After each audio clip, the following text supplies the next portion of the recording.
Welcome everyone to the L7C podcast wrestling edition. Today, I'm not gonna lie, boy oh boy, we have an episode for you all today. We have Mr. Consistent, Mr. Wrestling Expert Jacob Mason with us. How you doing today, sir? I am shook. I am not prepared for this. No one was prepared for today. But this is gonna be a hell of an episode. It's gonna be a lot of talking here. Yeah. Oh yeah, that is an understatement. So we're gonna be hitting on a whole bunch of things. We're gonna hit on AEW Double or Nothing that just happened this past weekend. We're gonna hit about Mark Henry a little bit going to AEW. If you didn't see that, we're gonna talk about WWE being back on the road, and we're gonna talk a lot about WWE management and some names that have been let go. And oh yeah, we're gonna get really into that. But before we start any of that, if Jacob, you remember our last episode, we said if things were slow, we would make an episode about Bray Wyatt. But as soon as we posted our episode the next day, things are not slow anymore, man.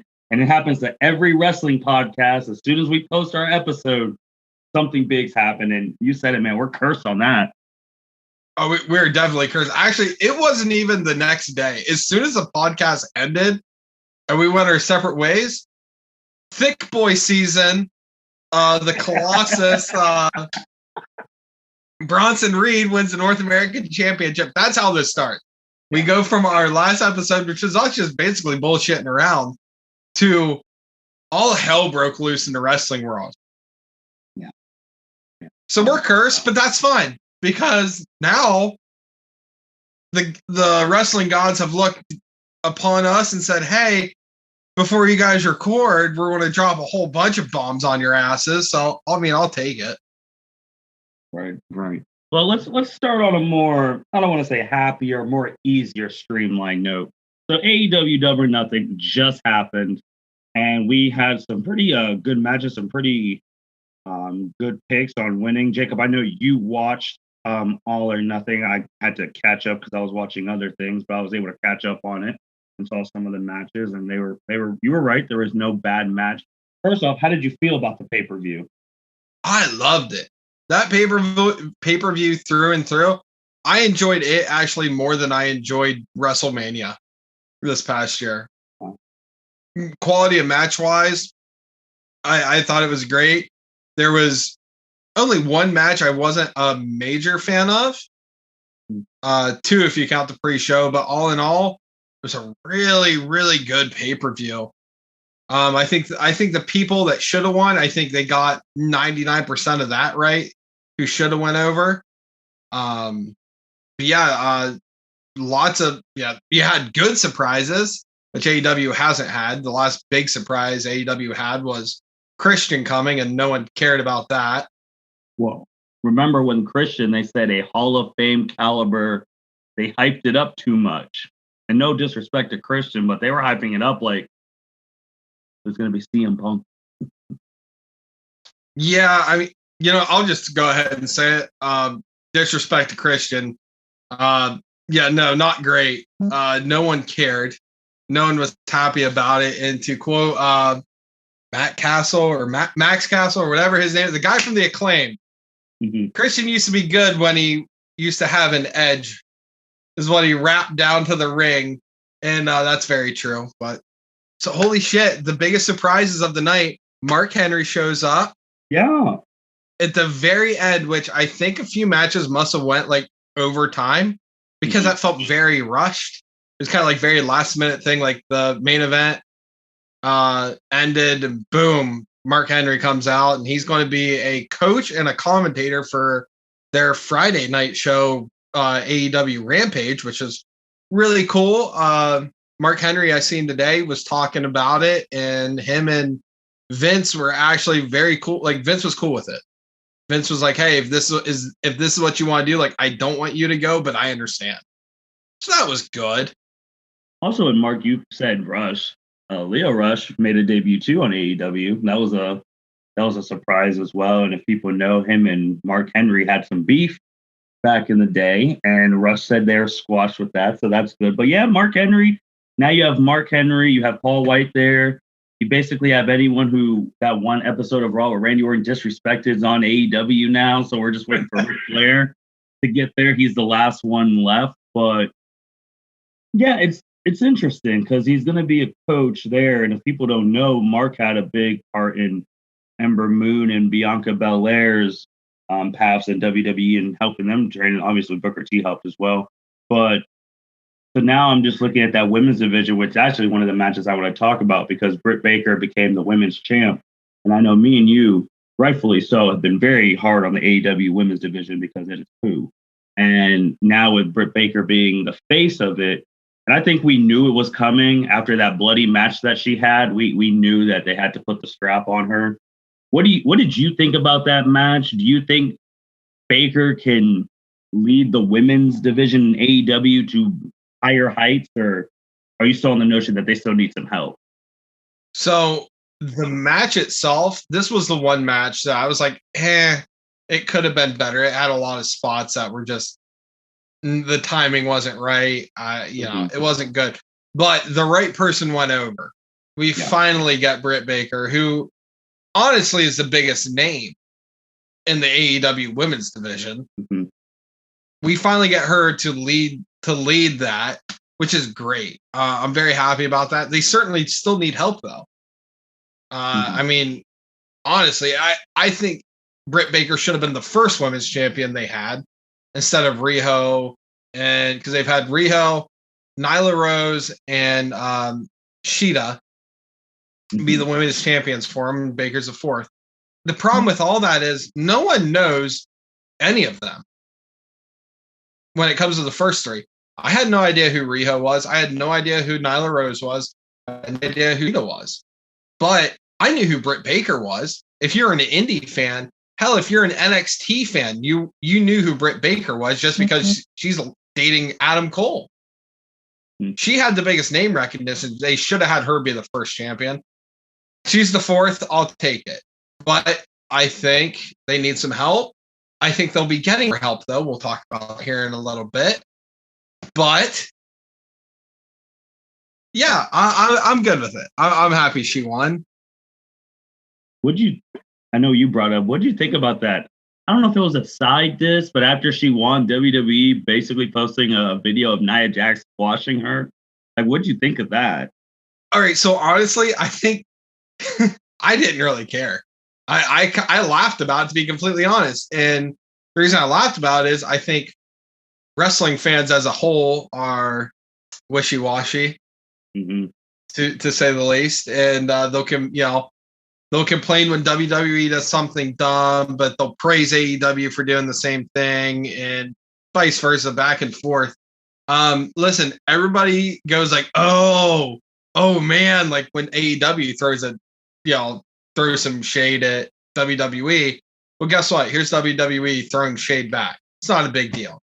It is what it is. And then the main event was the Stadium Stampede, right? If I remember correctly, that was the last match. Was that not the last one? Technically, it was the last match. The way they had it all set up, the way they said it, the main event was the triple threat for the AEW Championship. And then this was kind of like just a different match, but it closed out the show. Yeah, because I know that match was awesome. The Stadium Stampede match, I was so entertained with that whole entire match from start to beginning. All the stuff they did was hilarious and good. I was gonna say, were you okay with the finish? Yeah, I love the finish with the Inner Circle taking that dub. Yeah, I was super, super good with it. I mean, the entire match, like I said, from start to beginning, I was entertained. That was a mixture of pre-taped choreography or cinematic match stuff and actual wrestling all combined, which I thought was really cool, and I think did it very well. I mean, they had Urban Meyer. For all of our Ohio listeners, everybody knows who Urban Meyer is, but he made an appearance on AEW, and he was throwing. He ended up giving Chris Jericho a laptop to hit MJF with, which was hilarious. Loved it. And then at the end, he actually posted a picture on his, I believe it was his Instagram, had a picture of like the Inner Circle and the Pinnacle. And they did, as a behind the scenes. Which some people were like, "Oh, it's breaking kayfabe." I'm like, it's Urban Meyer. Who gives a shit? What do you expect? He's not a guy. He's a football guy. That was good. Conan showing up was good. Everything about it was good. It was all good stuff. I think the right people went over. MJF is absolute money. I mean, his shit talking ability is all. Anytime him and Chris Jericho are on the screen together, it's money. It's absolute money. Do you think sooner or later MJF's going to be the one who takes? Just going into the triple threat with Kenny. Do you think he's going to be the one who takes out Omega and wins? Like in the future? I don't know. I don't know how they're going to play it out, which I'm okay with. I'm okay with not being able to predict it like how WWE is, because we all know Roman's either going to lose it to The Rock next year or lose to the guy he's going to have a following with. Like, we know that going into the future. I'm not sure who's going to take it off Jericho or take it off Kenny Omega, because I think he's got a lot of run left in him. Because, I mean, he's doing the whole belt collector thing, and it's good. It's working. Fair enough. And Kenny with that. And then what other matches on Double or Nothing were you just like really high on? The Cody Rhodes versus, God, I cannot pronounce his name to save my life. Let me make sure. Let me see if I can try and pronounce Antonio Ogogo.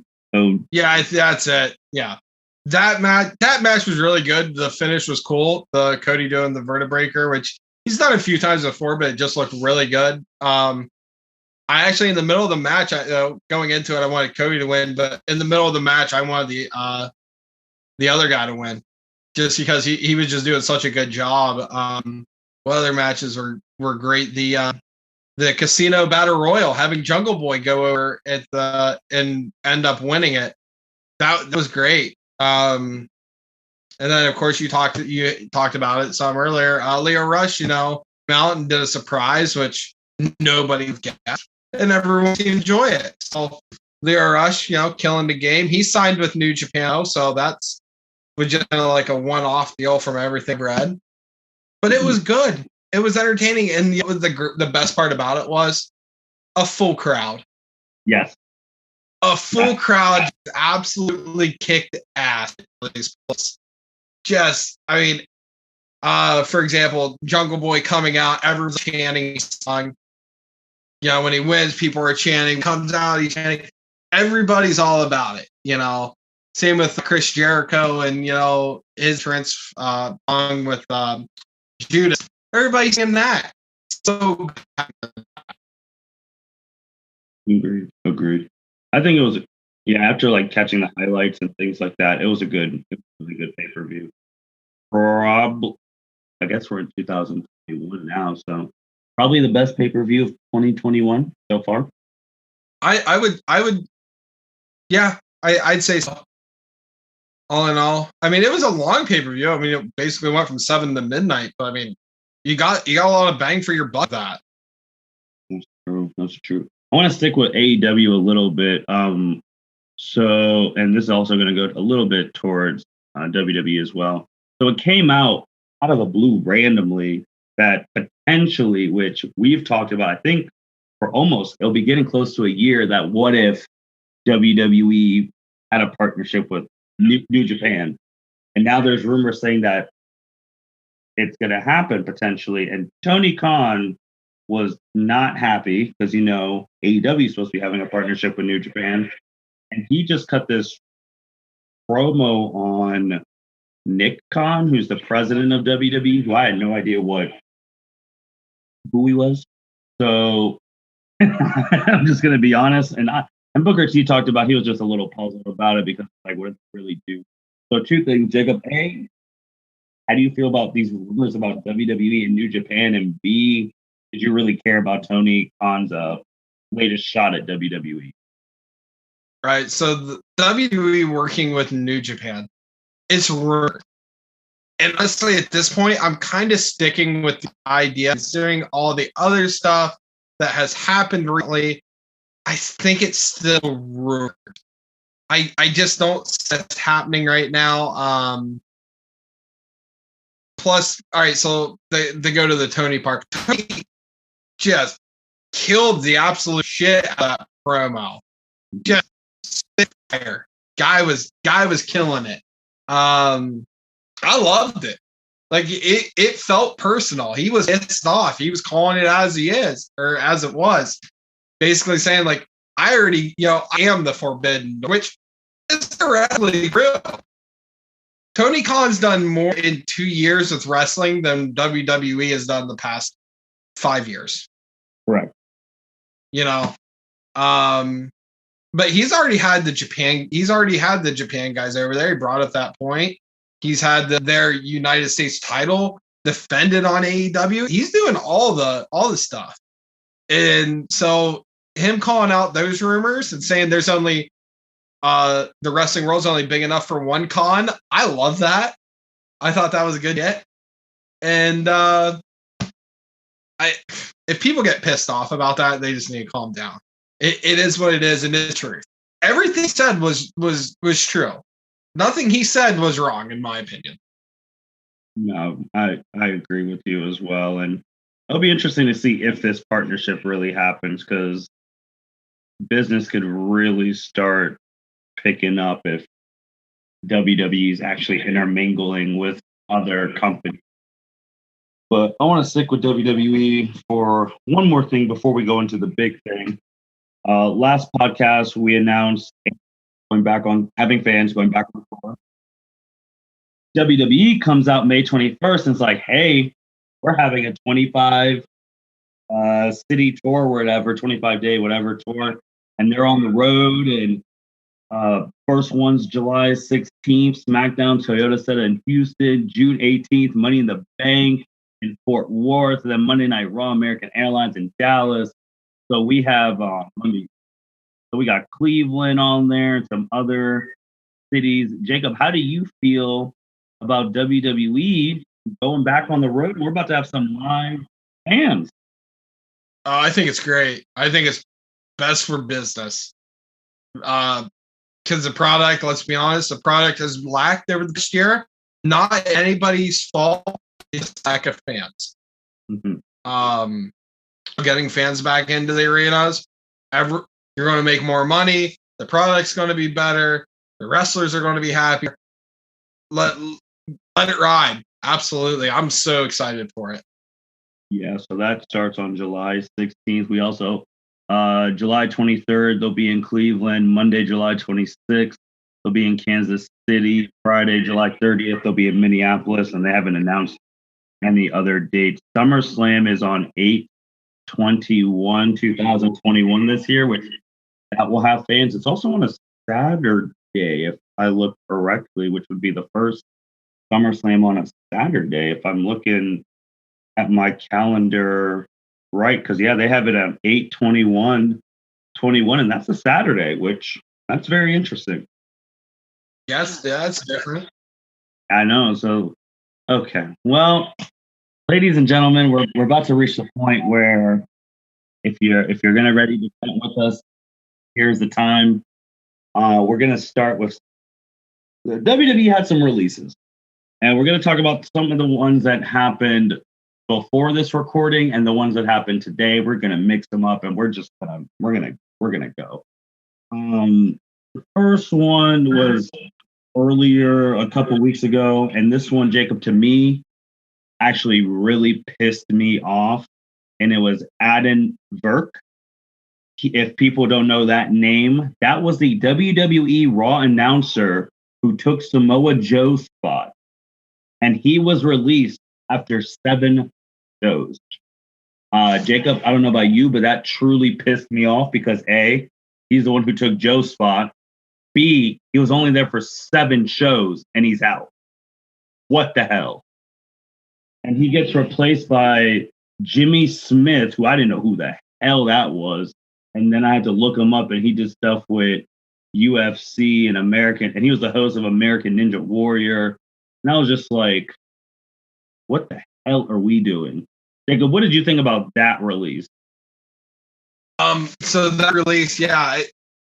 All right. So you said, I think the biggest thing you said in that last statement was what.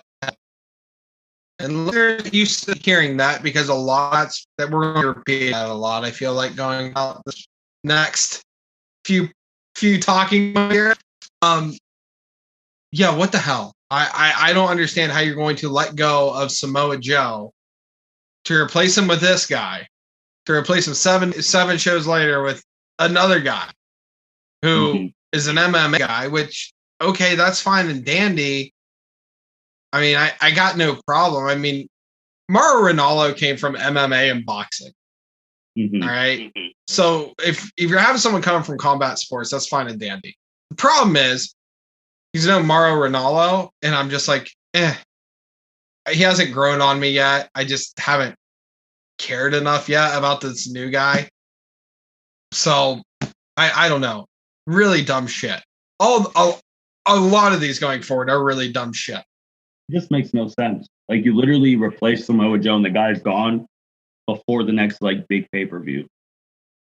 Like, what are we talking about here? It makes no sense. You invested in this dude to be the next head person, and then he's gone, and then this random dude shows up. And then the next one that's really going to piss me off because it came for no reason is Tom Phillips just got released out of the blue. This one really pissed me off. So, and he wasn't the only one. There were some execs getting released too, but Tom Phillips, that one really stung because I didn't think he was on the chopping block. Jacob, what do you think of that one? No, that one took me by surprise. And that whole group of release, that one was probably my biggest one. I was like, wait, why? What? Like, because Tom Phillips wasn't bad. Tom Phillips has been with that company. How many years is 5 years? Something like that. He's been there for a bit. Let me look it up for you while you keep going on that. So you're losing Tom Phillips, who, like I said, he was good. I never heard anyone like shit on Tom Phillips. Everyone loved him in the back. I mean, every other like Instagram picture I seen of like any of the women wrestlers always had Tom Phillips in there. Tom Phillips was there for 10 plus years. He started in 2000, almost 10 years. He started in 2012. Holy shit. Okay, so that baffles me even more. Doesn't make any sense. Tom Phillips was good. Why are we getting rid of these good people? Why? A lot of this going forward is why. Well, it doesn't make any sense. It really doesn't make any sense to me too, because I don't know, man. Ever since JR and Jerry, you had those two, and then you saw like Michael Cole and Taz and you saw Michael was getting groomed to be the new voice. And then we have Michael, and it's like, so who's going to be like the next? Is Corey Graves really about to be the voice of WWE on the thing? Like, I thought Todd Phillips had a chance to be one of those things. I thought for sure he was, but no, I definitely see Corey Graves as the voice of WWE now. Yeah, because as great as Pat McAfee is not going to be around for that long, in my opinion.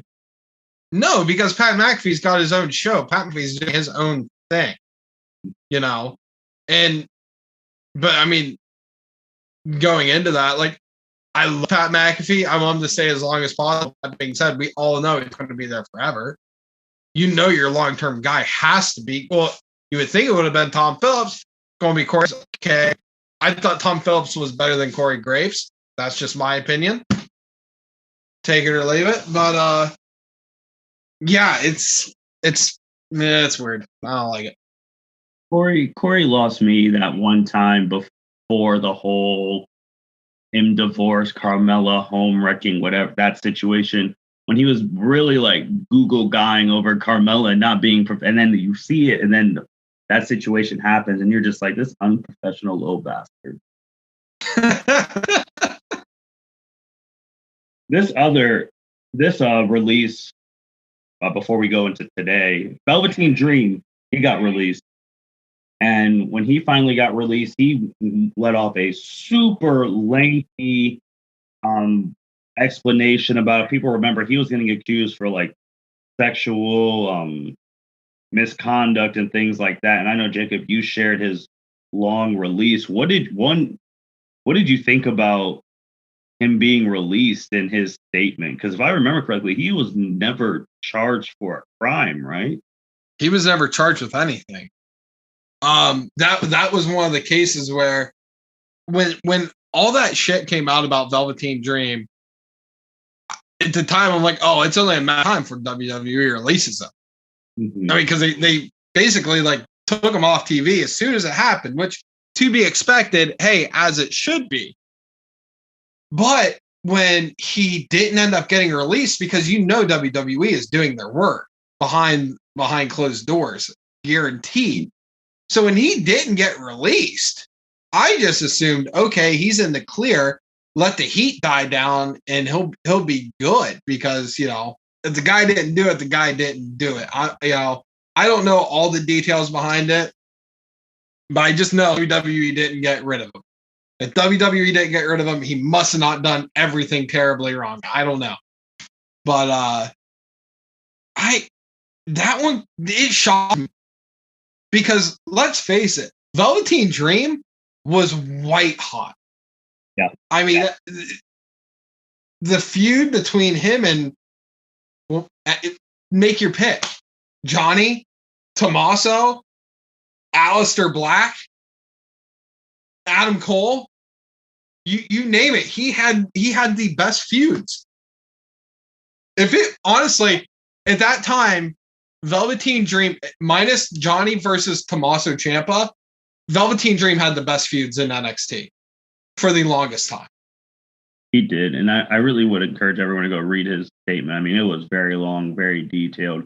Jacob, my only problem with him being on the shelf and him being released, my only problem is, and I don't have an issue with him, not what I'm about to say per se, but I have an issue with that situation. But I do think it's other bullshit. And Matt Riddle was never taken off TV when he was accused of sexual assault by multiple women. He actually got a push and got the title. So the fact that when Enzo got fired without even seeing, and then Velveteen Dream, but Matt Riddle got to be on TV the whole time, and he got a title, and now he's getting pushed with Randy. That's making me sit some type of way, Jacob. I'm not gonna lie. Yeah, all right. So when it comes to these whole like sexual accusation stuff, the ones that are real, the ones that turned out to not be real, I literally go back to the Enzo case. I think I base everything off that, because that entire situation was the most bizarre, screwed up situation I've seen in a very long time. Mm-hmm. So, and I think every party went the wrong way about it. Both Enzo, the girl that accused him of this, and WWE. I think they all did the wrong thing here. But like I said, going into this Velveteen thing, when he wasn't released, okay, that's fine and dandy. But then you bring up the Riddle thing. He got a push. I feel like he got a headline for like a week, and then got just shut right back up, and like everything was fine. So WWE's weird about this shit. Yeah, it's really weird, because Matt Riddle then came on and he's like, well, I cheated on my wife, blah, blah, blah. But you can cheat on your wife and still, I'm not saying he did sexually assault these women, but both can still be true. You could have cheated on your wife by sexually assaulting those women. And it kind of pisses me off too at Riddle even more, because we've talked about this a couple podcasts way back in the day. His wife spazzed out on all these WWE women that, like, there are men in there who do not want to work with him. Seth Rollins said, I'm never working with Riddle. Like, he hates Riddle. So it's like he has all this heat with people. His wife has heat, and she don't even work there. He's getting accused of these things, but he got a push. And look, I'm going to call it right now. If they still have the titles, it's going to be AJ and Omos versus Randy and Riddle at SummerSlam, and they're going to win. So it's like, that's where I'm thinking it's heading. So he's going to get another title. And I'm just going to be like, really? Like, I don't know. I have no problem with Riddle. I just have a problem with how that situation was handled. It is kind of funny how Riddle ends up teamed up with a guy who shits people's bags. I mean, God, they like it is kind of poetic. How like Randy Orton's like, I work with the guy. I like that guy. Let's work together. With Randy, because we know Randy's been in a lot of bullshit. So they could have put with Randy that Randy understands what it's like to be in bullshit, so he could be like a legit big brother to Rick. Oh, for sure. It's a weird situation. It's also a very touchy situation because we're us being basically a mom and pop podcast. I don't want to say the wrong thing because listen, I'm just a dumbass who lives in a double wide trailer. I don't want to ruin the L7C or like throw out any opinion. Because it's a very touchy subject. Call a spade. Some people are going to look at these guys like, hey, they're the Antichrist, and that it is what it is. You're not changing people's minds. Yeah, I would. My only thing with that, I just want consistency across the board, and I am a big innocent until proven guilty. If they're guilty, you can their asses, and those people who are guilty of sexual assault, they get charged. Those are the people you could send their shit in trash bag. Exactly. But if they're not guilty and you do all the due diligence, then let them work. But all right, Jacob, besides releases, today was wild. We got rumors that big names were going to get released today. Some people hype big names up and they're not big names. But I was lost for words. Today on June 2nd, second day of June 2021, WWE released Aleister Black, Lana, Murphy, Ruby Riott, Santana Garrett, and Braun Strowman. Jacob, what the hell, bro? What the hell just happened today? Well, today, for example, I just sat down at work to sit down and eat my lunch, and I get a message from you that says I am shook. I didn't know what I was about to open, but as soon as I popped up, it pulled out all the list of names. I went, holy shit. Well, at least I'm sitting down for lunch here to digest all this, and our podcast just got wild all of a sudden. Braun Strowman, Aleister Black, Ruby Riott, Lana, Murphy. Holy shit! All right, so we had the April 15th releases, which were a lot of people then. A lot of people, but the biggest names from the April 15th releases were the Iconics. Who else was big that got released then? Samoa Joe. Okay. As it stands, this group right here, I feel with everything that's been going on, had way more momentum behind them than anyone else on the April 15th releases. I think that's why we feel the way we feel like, holy shit, what is going on right now? So I'm going to go through each of their names, and then we'll talk a little bit about them, working our way up. Santana Garrett, she's really, I like her. She never really got the push she deserved in WWE. I know one person who really likes her, and I'm going to give him a shout out, even though, Justin may not like him. Shout out to Patrick Carlson. Patrick. Santana Garrett's actually one of his faves, so I know. So that was a little shook. But, in the grand scheme of NXT, but it's like, if they start taking all the women from NXT and putting them in the main roster, you might need some more women. So I don't know about that. Then we're going to work up to Murphy. Murphy was in the worst storyline of 2020. He might have been in the worst storyline of my adult life. Of my adult life. So 18 and older, he might have been in the worst storyline I've seen. But the dude had talent. People were talking about, if you remember, I think it was before COVID, where he had a match with Roman Reigns on SmackDown that people were talking about being like the match of the year on SmackDown. So he had the momentum. He was working with Seth. And obviously he was even though that storyline was god awful with the Mysterios, it was still one of the big storylines. And then he gets released, and that was offensive to me. And then Aleister Black, literally just came back. We've all been wondering where the hell he was.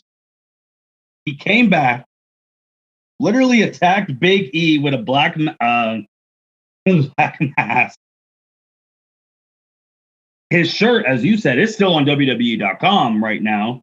Brand new shirt. Brand new shirt. He just came back. He cut a promo on freaking Friday. And you're like, yeah, we're gone. What? What?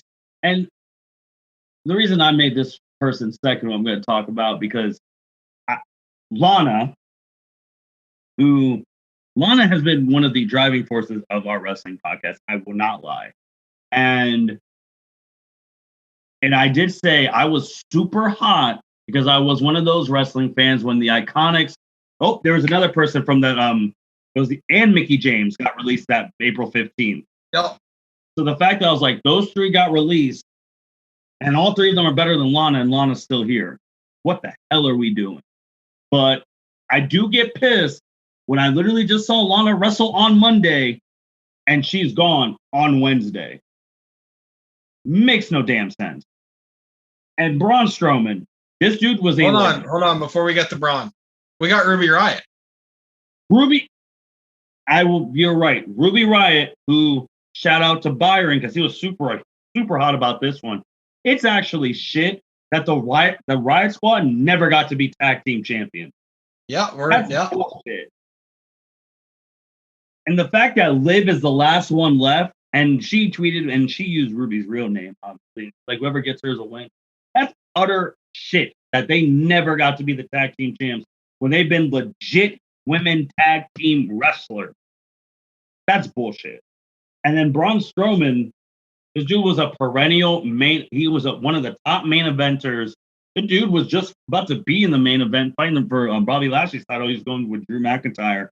He's been on top. He's been Universal Champ. He just had the WrestleMania with Shane. He's everything Vince wants. Big mass dude, monster. And you let him go? There's not even that many good men wrestlers on the show right fucking now. And you let Braun Strowman go. It makes no damn sense. And I know you're a big Braun fan. You were a Braun fan before people became Braun fans. Dude, I was a Braun fan when Braun was a Rosebud. Jacob,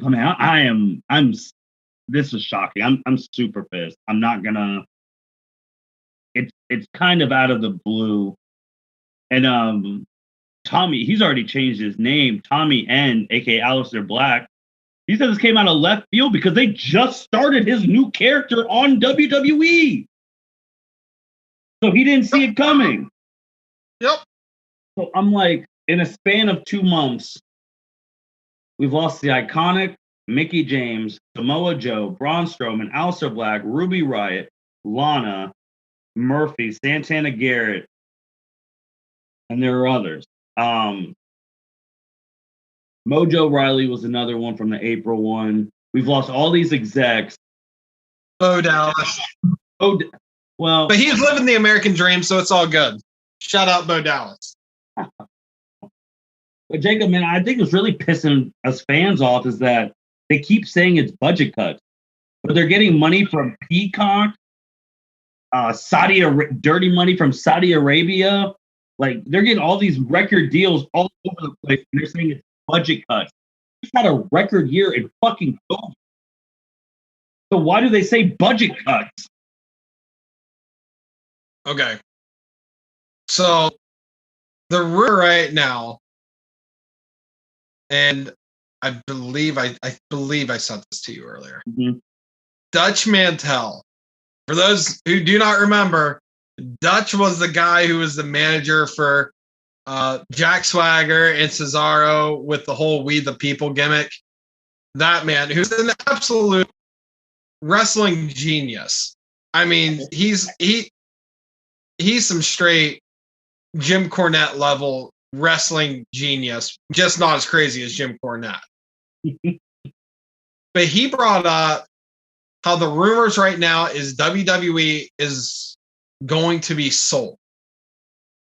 Now, you're cutting all this essentially all this excess weight. I'm saying excess very loosely because these people, my God, out of all the shit they've basically done over the past year, they deserve the jobs.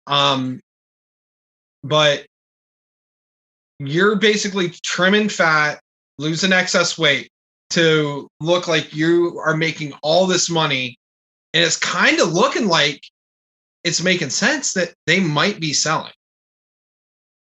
Because right now, the idea was Disney last year. And now they're talking about ESPN, which is owned by Disney, mind you. And was it ABC? Mm-hmm. Or Fox? They're all like rumored to be wanting to purchase WWE. Now, if that's the case, I understand what you're doing, trying to make your company look like it's worth more than what it is. But at the same time, it's such a shitty thing to do. If that is the case, I don't want to address these rumors like these are absolutely for sure facts. You know, God forbid if that does actually end up happening, we'd have an emergency podcast like right then and there. But so that's the rumor. And with all these cuts and the shit not making sense, that's what makes the most sense in the world that makes no sense. See, my only pushback with that is if they sold to one, that means the partnership with the other would be over. So they're already on SmackDown with Fox, and they have the stuff with Fox. If they sold to Fox completely, Fox is not going to let them be on ESPN. If they sold to ESPN, ESPN will not let them be on Fox. We haven't even talked about NBC, because remember, since we're talking about money, Peacock is owned by NBC, who they sold the WWE network for $1 billion freaking dollars.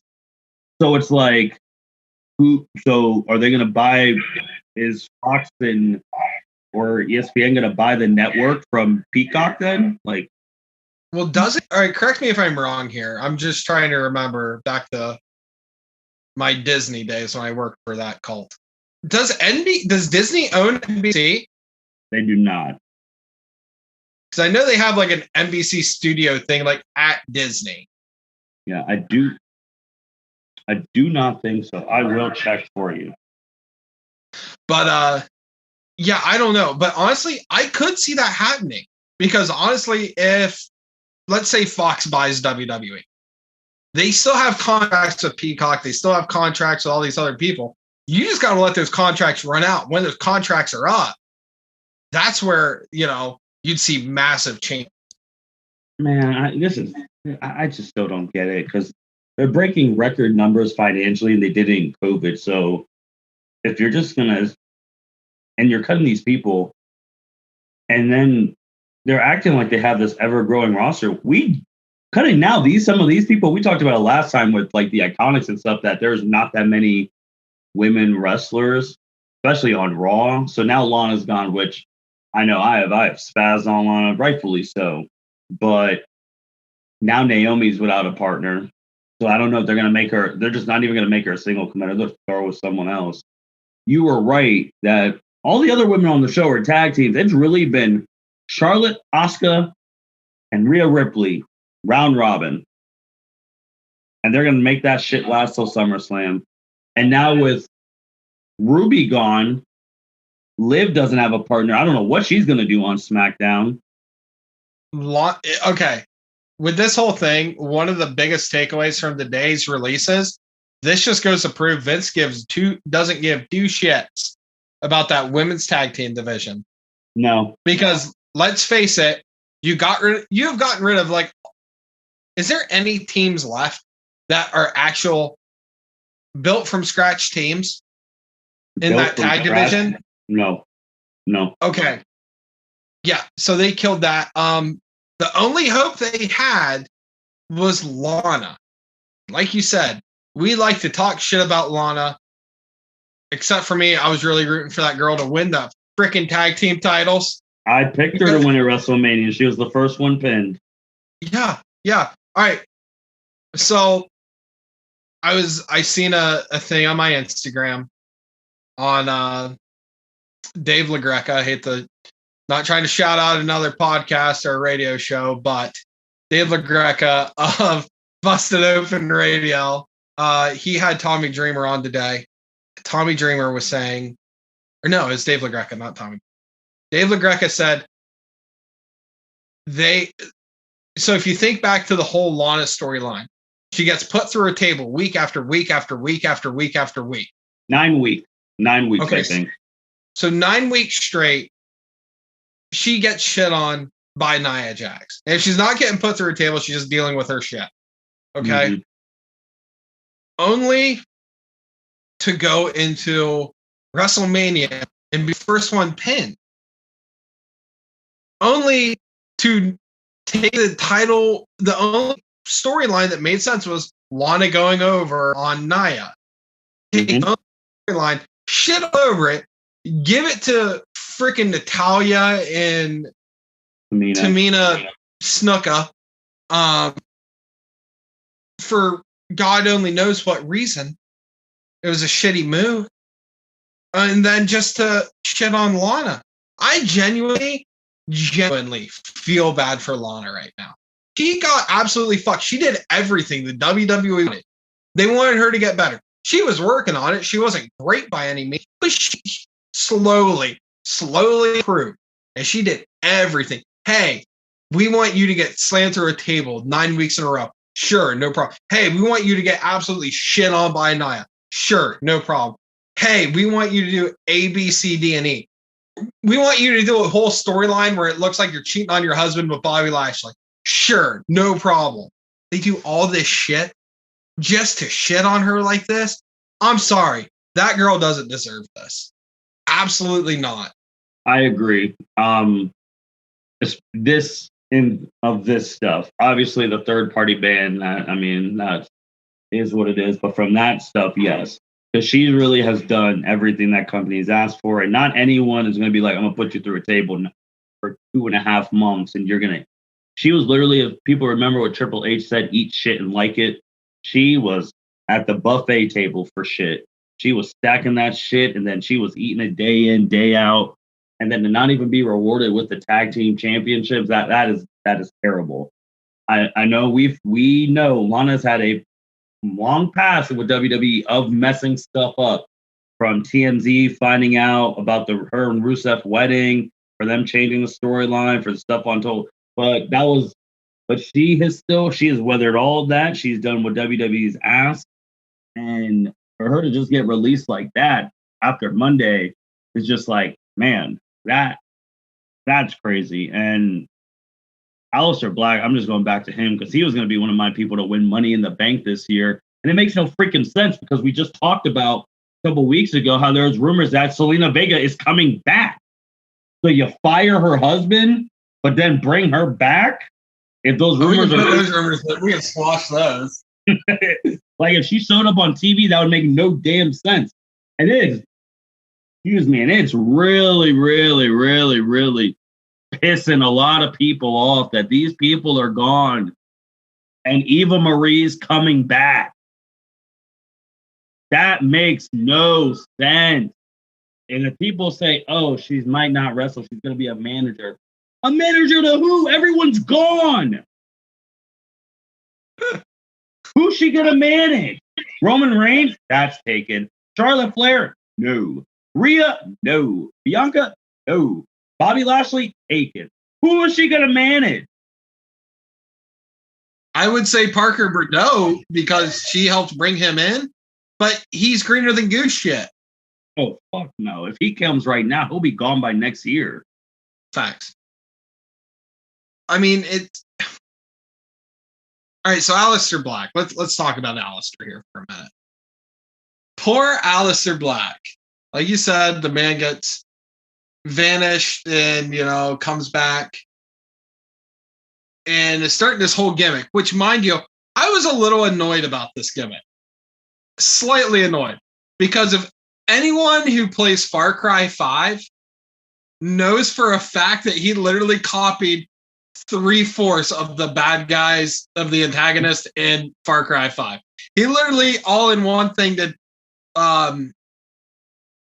Joseph Seed it was basically like just say yes, steal bullshit. Like, disagree with me. He did the call the herd thing, which was Jacob Seed and John Cena, or the father. I mean, that's the whole thing. He literally pulled out Far Cry 5, which I love that game. But at the same time, he was completely ripping off Far Cry 5, which is fine, whatever. He was making it work. We were happy to see him back. It was what it was. How do you let him go when the guy just gets a t-shirt? That's what I don't understand. He did come out, though. He had like an hour-long Twitch stream today. And he basically said, like, I'm good with it. Because I wouldn't be able to do everything that the fans deserve. I couldn't do that on Raw. I couldn't do that on SmackDown. I could only do a slightly little bit of it on NXT. So he's, wherever he ends up, is going to be great. Me personally, I think he's going to end up in AEW. I could see him being in the dark. I think it'd be a great fit. I think the thing that pissed me off the most about Aleister Black is, like, before he came back on May 21st, literally a couple weeks ago. Before that, he hasn't wrestled since October. And if people remember NXT, and he was NXT champion, and I think it was another person who was gone. Andrade was the one who beat him for the title when he was or did he beat Andrade? It was one or the other, because one of them lost to Drew. Because Andrade lost to Drew, if I remember. Yeah, you're right. But I mean, I thought the world of this guy. Like, this guy could have really been, like, championship contending. And Renee Young just said what a misuse of talent, which is absolutely freaking right. These people are all freaking talented. And I guess for the people who say, like, oh, all these people are going to go on AEW, it's like, really? I mean, look, AEW, I don't know if AEW does not have the asking price money for all of these people. No way. No way. And there's like some people are like, oh, they're just all good. Like, they don't have the money to sign all these people. Some of these people have to go to New Japan if they want to continue wrestling, Ring of Honor, Indie Circuit, which is fine. But AEW doesn't have the money to sign all. So people need to stop thinking that. That's not going to happen. Braun Strowman alone, he might go on right now and be one of the highest paid people there. Yeah, I mean, Braun, I don't know. I can see Braun doing, like, Impact, honestly. I can see that. I know Braun Strowman has talked about, like, essentially doing some bodybuilding stuff, so he might do that, but he even said that doesn't pay the bills on a tweet that you shared from them. Like, but I don't know, man. This one really, it really got me, especially because it's like we just had a mass exodus on WrestleMania. We have another one with a lot of talented people gone again. And I'm just looking at that roster now, like, who is left besides the champ? I don't know. The NXT guys, who do you build off of? That's the thing. Like, who do you build off of? I mean, they're just got it. I can only imagine a mass drove of NXT guys coming up to the main roster. What's the point of them coming up? They'll just be gone by next year. Oh, I agree with you. I agree with you 100%. I'm trying to figure out how WWE is going to pull this off, because nothing makes sense for it make this sense. I mean, who the hell would have guessed Ruby Riott would be or Liv Morgan would be the last member of the Riot Squad?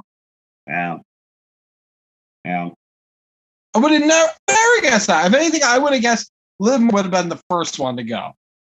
Well, again, I bring it up anytime. I thought she was going to leave when I thought Shayna killed her in Elimination Chamber. That's right. I forgot about that. Oh, I'll never forget about that. That was the last time Shayna Baszler was Shayna Baszler. Who it's this roster right now, and we're playing really Ring Around the Rosie because Bobby Lashley is going against Drew again. Roman Reigns has the stuff with his family again, and like Asuka's out. I guess she wasn't on Raw yet last week, but it's Asuka, Charlotte, and Rhea Ripley again. No competition for. No one's wrestling Bianca Belair because they're already throwing in Bayley again. Where's the new people? And look, man, all these people are good, but normal wrestling, you put the new champs with some fresh blood, see if they could keep up too. So maybe you have something, then you could throw in the consistent people. But we're doing round robin right now because there's no one on the roster, especially that SmackDown women's side. There ain't no damn body. Yeah, it's kind of funny because I know you're not like the biggest fan.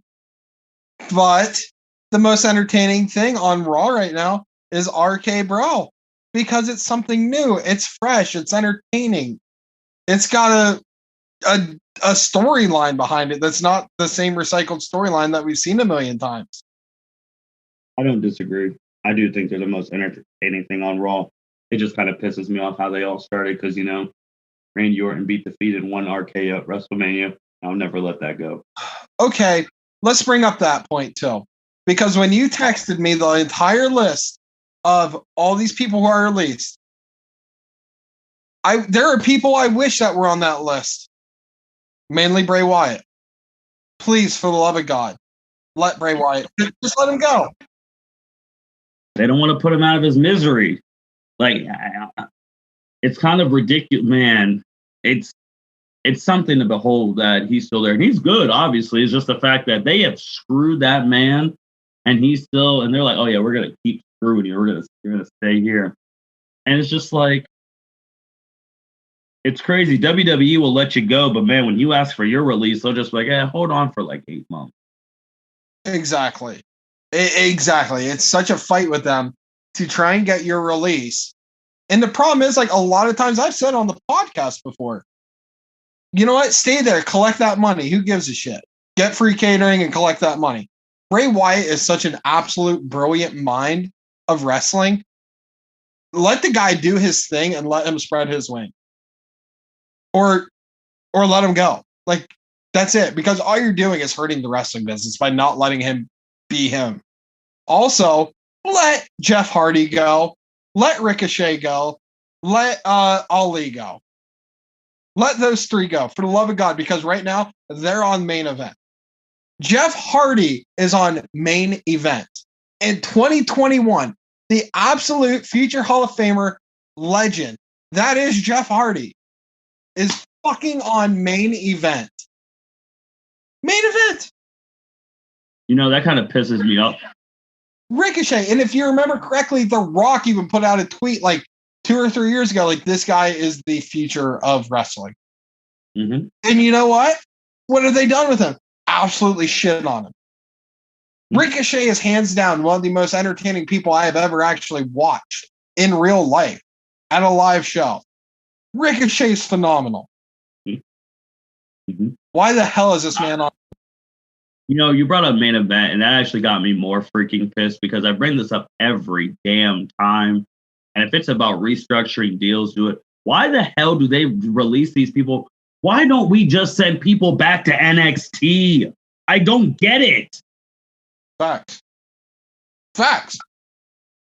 I mean, Kevin Owens should have been sent back a long time ago when he was on that slump. Yep.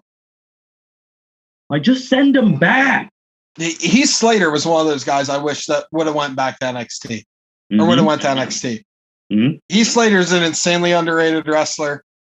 I'll die on that hill. He was one of those guys that should have went to NXT.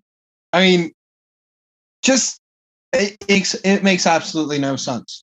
None of this makes any sense. Especially considering right now everything's in Orlando. So why not? You have this small bubble where literally people are just sitting there. They're either at the PC or wherever they're doing the whole wherever they're doing Raw at now. But it's all this little bubble. You have a bubble. Why are you letting people go? Take whoever, throw them on NXT. He's 2 feet away from where they're filming.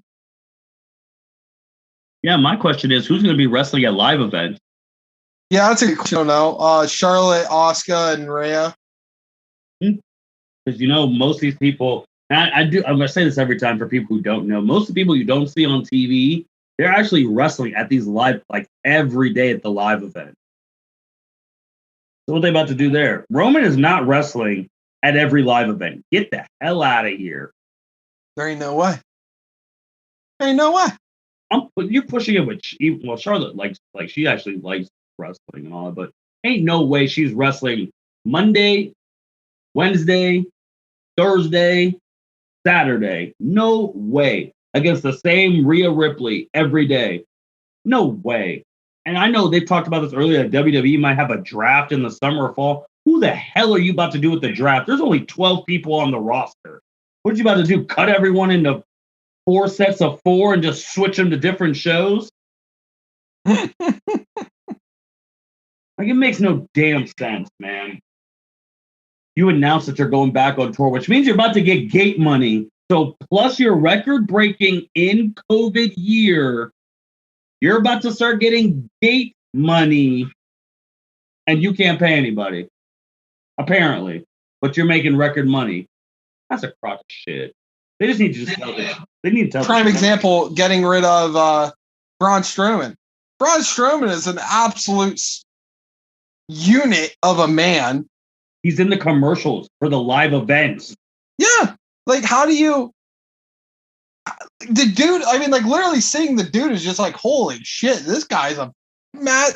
I mean, it's got to go back to like the old school Carney days when wrestling was a sideshow, whole thing where it's like, oh my God, look at this massive dude, But like seriously, he's such a massive dude. Like that people would pay just to look at that guy, Yeah, and I mean, there was a tweet I saw today. It looks like the person deleted the tweet because it probably pissed a lot of people off, but it's true. He's like, he has no defense for WWE. Like I said, they make all this record stuff, and these people, it makes no sense. Like, there's no defending this at all. At all. Like, I don't know, man. It's actually this is going to sit with me for a bit. Because also, I'm going to be honest, if WWE is allowed to just release you whatever the hell they want, kind of going on stuff, there should not be a 90-day compete clause. You let those fuckers go wherever they want to immediately. Yeah, for sure, exactly. I mean, I know they pay them during the 90 days, so I think it should be an option up to the wrestler. If anything. Mm-hmm. Like, hey, you know what? Fine, I'll sit on my ass and collect paychecks for 90 days. Or, hey, you know what? I'm going to be white hot now. Let's just go. Just let me go do my thing. Yeah, I'm about it now. Yeah, it's either pay them, like they'll take your checks for you for 90 days, or they don't take anything from you and they're allowed to compete immediately. It's crazy how they're doing all these people dirty, but they're taking all that dirty money from Saudi Arabia. Mm-hmm. I mean, that's a whole... Who's going to go there now, Jacob? Who's going to go? Because the people that they release are the people going, no questions asked. Exactly. Daniel Bryan said, hell no. John Cena said no. What happens when other people, and no disrespect to any of them, what they become social justice warriors and like, I'm not going there either. You have no one else who's just going to be a yes man. It's like, oh, I'll go. Yeah. I mean, you're even losing your legends. You're losing your Mark Henrys, your Big Shows. They were always, hell yeah, I'll show up. You mean to tell? Yeah, you pay me $100,000, I'll show up. Yeah, we didn't even talk about him. Sting had a damn match at AEW. Dude, all right, so let's be honest. I told my wife when we were watching that pay-per-view, the whole Sting thing, I said, this just shows how shit WWE was to Sting. Yes, absolute shit on that man. And that man killing it in AEW. They're taking a legend, mind you, taking a legend and doing it right. Doing it right. They're really trying to shine up Darby Allin with him on there. It's working out great. Let it be.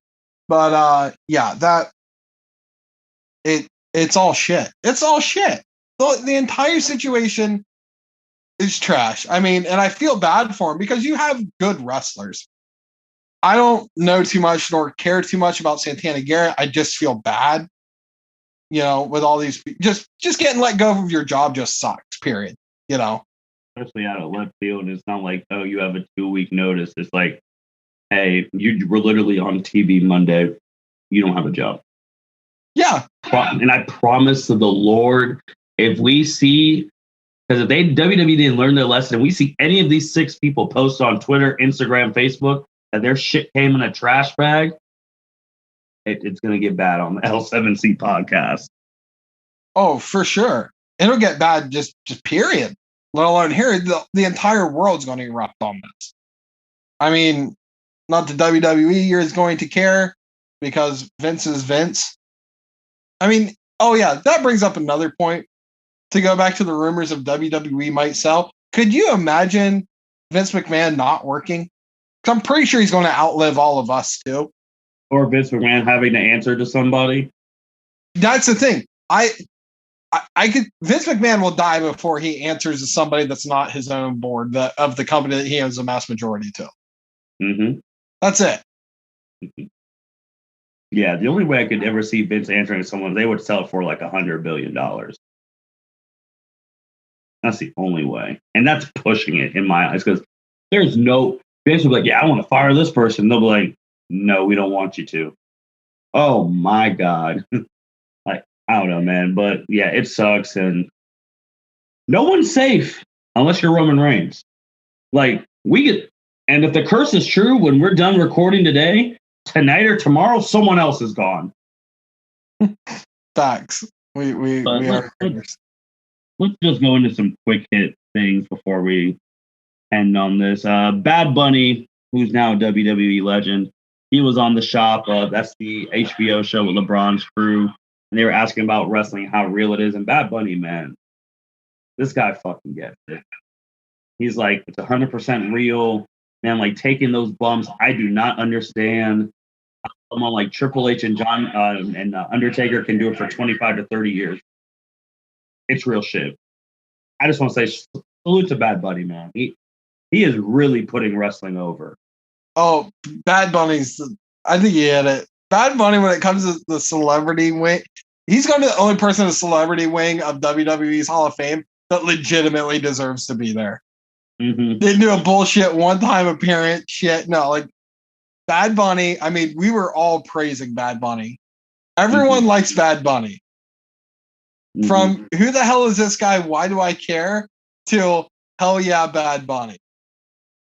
Yeah, it was amazing him putting wrestling over like that and on LeBron's show. And I mean, that's a big platform for the WWE, so that's good on them.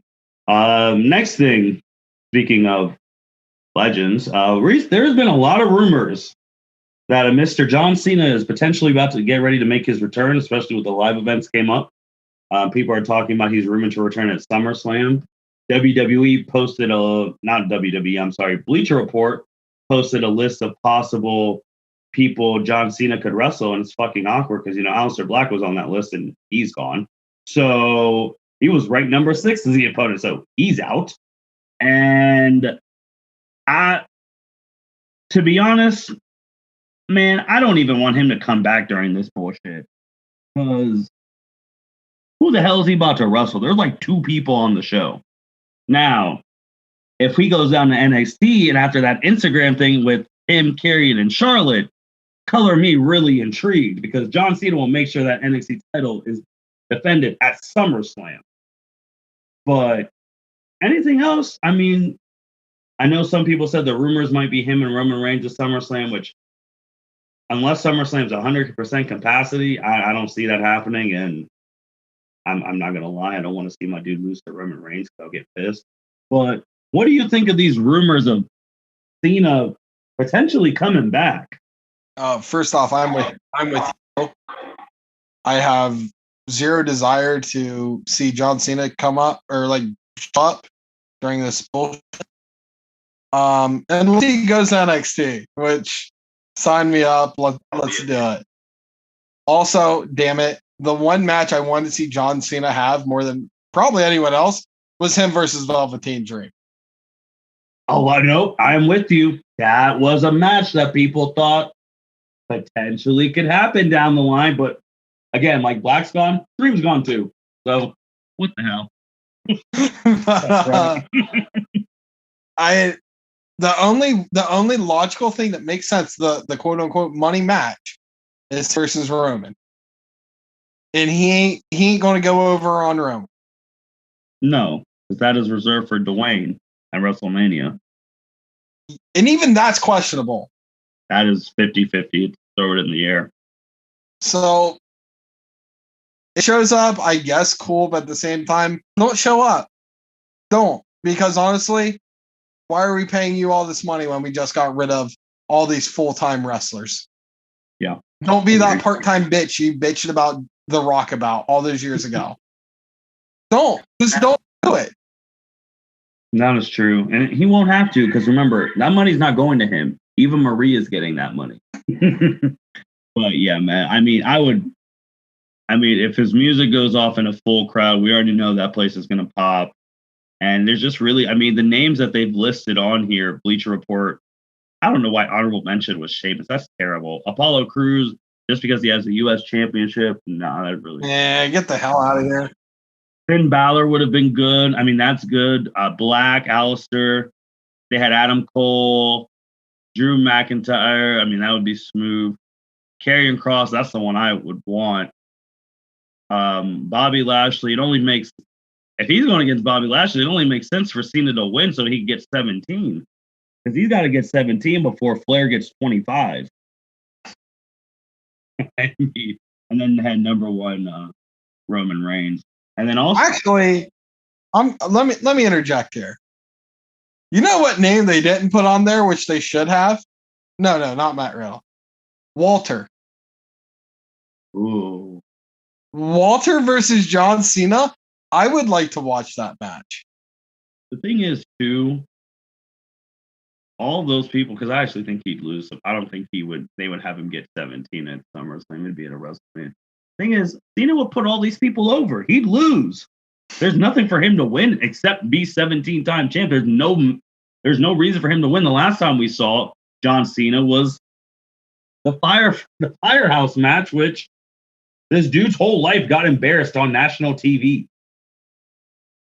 God, that was an amazing match. I know everyone seemed to hate that match but me, and I'll die on that hill. That was a phenomenal match. Like, yeah, I don't. Unless it makes sense, yeah, I would just stay away right now because this is a dumpster fire. And if you come back, they might be like, Cena, save us. So, I don't know. And then speaking of Karrion Kross, we got NXT In Your House, which literally got announced yesterday, and it's like in 2 weeks. I think on June 13th or 14th. Yeah. Karrion Kross is in a fatal five-way. Yeah, with some big boys there. There's some big names in there. Just quick, because we'll review it when it happens. Jacob, I think Karrion's going to retain. I think he might dominate. I think he's about to just beat everyone's ass. All right, so remember how I said earlier, I could see a mass, like, whole bunch of NXT guys going up the main roster? Do you think this match is most, besides Karrion's Swan Song? I don't know if it's going to be Karrion's Swan Song. I just think I think everyone else is going to leave but Karrion, maybe. I think he's just taking everybody behind the woodshed and just going like, So it's Karrion Kross versus Adam Cole versus Kyle O'Reilly versus Johnny Gargano versus who's the other one I'm missing here? I don't know, but the names you are naming, that it really does sound like they all could be gone. Yeah. God, it's bothering me. I can't think of the last one. We know it's not LA Knight. No. He already should get released because they already messed him up.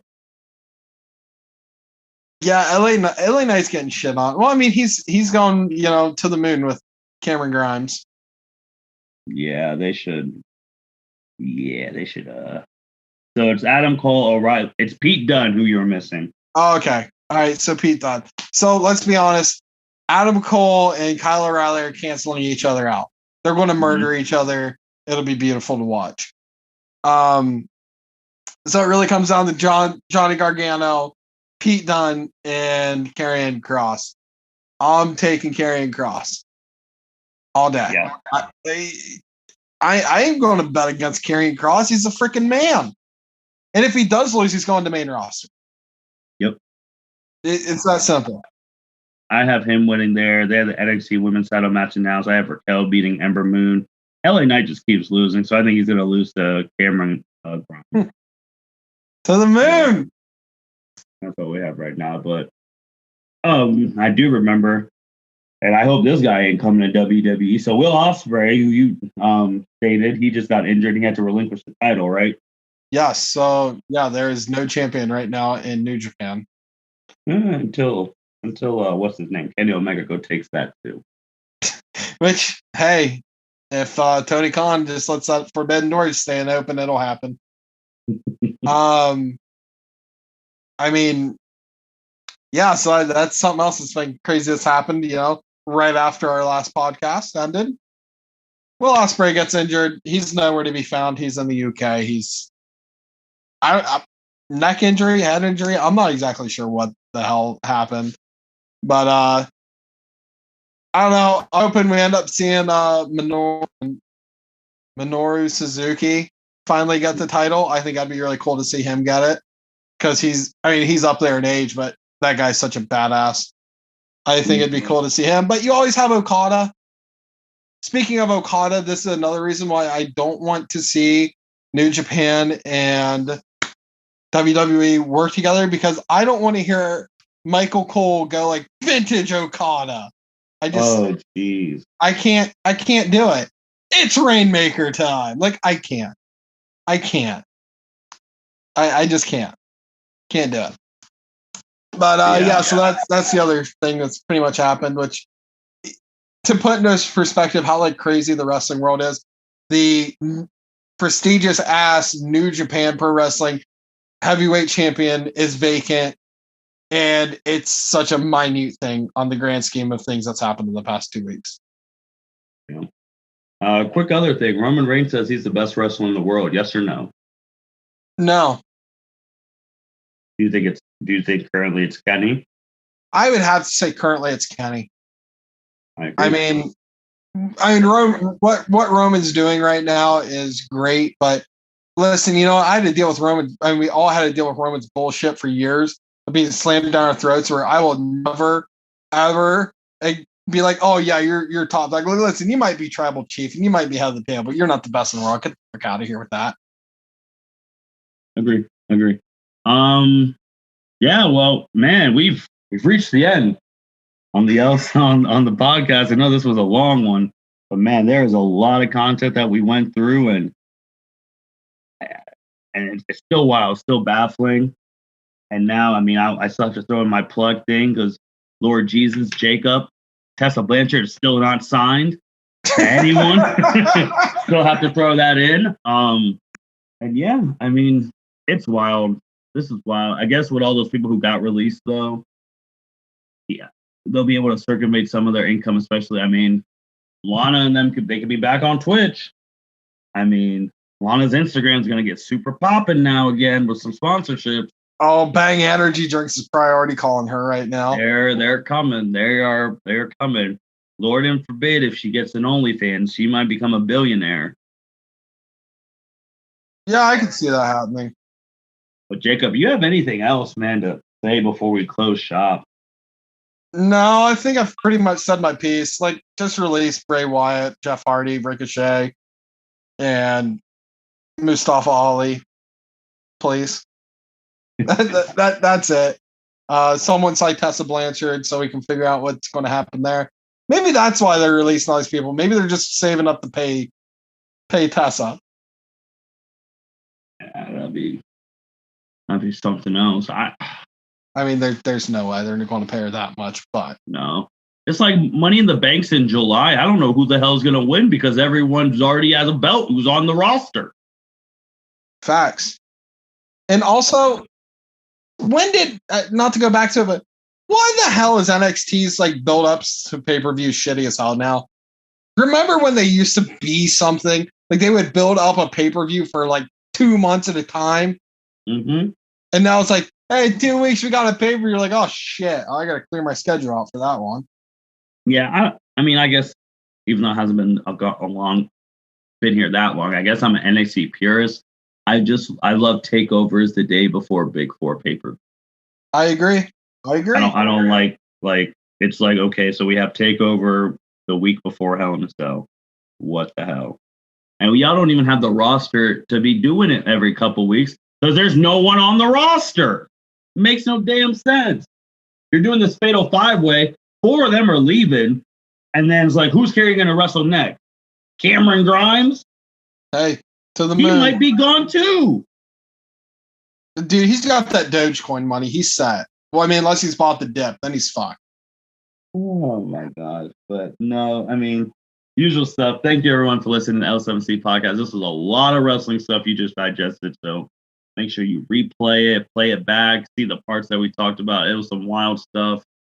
Shout out to Mr. Consistent Jacob, always on every 2 weeks talking about some wrestling stuff. If you happen to listen to this right now, John Cena, just don't come back right now because it's a dumpster fire. Come use that John Cena power and be like, I'm coming back if you bring all these people back. Then we're talking. But besides that, thank you everyone for listening to the L7C podcast. You guys take care. Thank you for listening to this episode of the L7C podcast. Be sure to like, rate, review, and subscribe to the channel. Follow us on all social media platforms, and we'll be talking to you guys soon. Take care.